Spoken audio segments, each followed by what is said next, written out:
شروع کوم په نام د خدای چې بخونکی او مهربانه دی. رنځپوهان وایي روژه چې ده د انسان روغتیا ته ډېرې ګټې رسوي.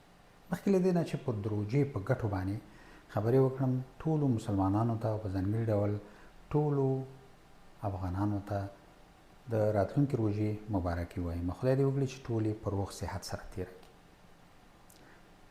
روژه چې د رنځپوهان وایي چې دا د انسان بدن اینځي.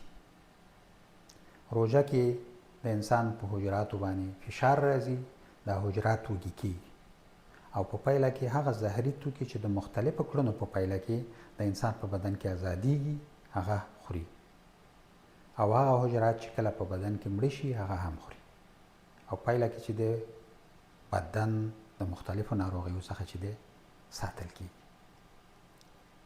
نو د دې نه په الهام اخیستلو رنځپوهان اوس په دې لټه کې دي داسې درمل تولید کړي چې د انسان حجرات د فشار لاندې راولي او دغه سرطاني حجرات وخوري او د دغه مهلکې یا وژونکې ناروغیو مخنیوی وکړي. علاوه له دې د دې ترڅنګ روژه چې ده د نورو ډېرو ناروغیو درملنه ده، لکه د وینې د لوړ فشار. په روژه کې چې دی وزن کمیږي، د بدن غوړ ویلې کېږي او په پایله کې چې دی د انسان دغه فشار چې دی دا نورمال ساتل کېږي. د غوړ د ویلې کېدو په پایله کې دغه رګونه چې کوم دي په دې کې بیا د وینې غوړ نه جمع کېږي، یعنې د دې رګونو پورې نه نښلي.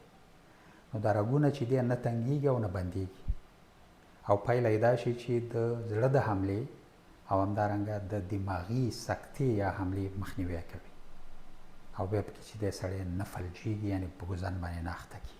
روژه چې ده د شکر د ناروغۍ کې په درملنه کې هم پوره ونډه لري، ځکه چې دا د وینې کې چې کوم دغه بوره یا شکر موجود دی دا زر په انرژۍ باندې بدلیږي، ځکه انسان وږی کېږي او هغه چې دی بیا د انسان بدن په لګښت باندې یا مصرف باندې رسوي. نو په دې اساس باندې شکر یا بوره چې کومه ده د انسان په بدن کې نورمال کېږي. همدارنګه په کولمو کې داسې باکتریاوې دي چې د انسان د روغتیا دپاره ډېرې ګټورې دي، هغه ساتي او نتیجه یې دا شي چې کولمې د میکروبي ناروغیو څخه ساتي او داسې نورې ډېرې ناروغۍ لکه ژور خفګان، فیبرومیالجي چې په هغه کې دا د انسان د بدن غوښې درک کوي، نمسیری او داسې نورو ډېرو ناروغیو درملنه ده. خو روژه په ناروغانو څنګه ده؟ الله پاک وایي لا حرج علی المریض، یعنی په مریض باندې تکلیف نشته. نو په دې اساس باندې د شکر ناروغان چې څوک پیچکاري وي او یا چې د ګولۍ خوري نو هغه د ډېر احتیاط وکړي چې روژه باید ونه نیسي، ځکه چې که دا پیچکاري وای نو که چېرته شکر ډېر کته شي دا ډېر زیات خطرناک دی او د انسان د مرګ سبب کېږي. او ګولۍ چې کومې دي هغه په بډوډو یا پښتورګو باندې بد تاثیر کوي او هغه بېکاره کوي. نو په دې اساس باندې د اجازه لري چې روژه وخوري. یا مثال هغه ناروغان چې پښتورګي یې بېکاره وي، بډوډې یې بېکاره وي، نو که چېرته دی روژه ونیسي نور هم بېکاره کېږي، د منځه ځي، ځکه دی باید مایعات یعنې اوبه باید ډېرې وڅښي. نو په دې اساس دی کولی شي چې روژه وخوري.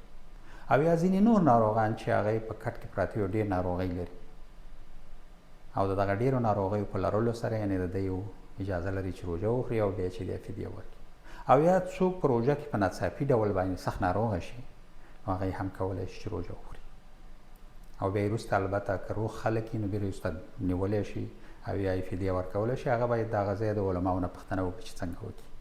خو په ناروغۍ کې چې کوم دی روژه خوړل دا روا دي هم د اسلام له نظره، دا ځکه چې په طبابت کې انسان ته ډېر زیات زیان اړوي.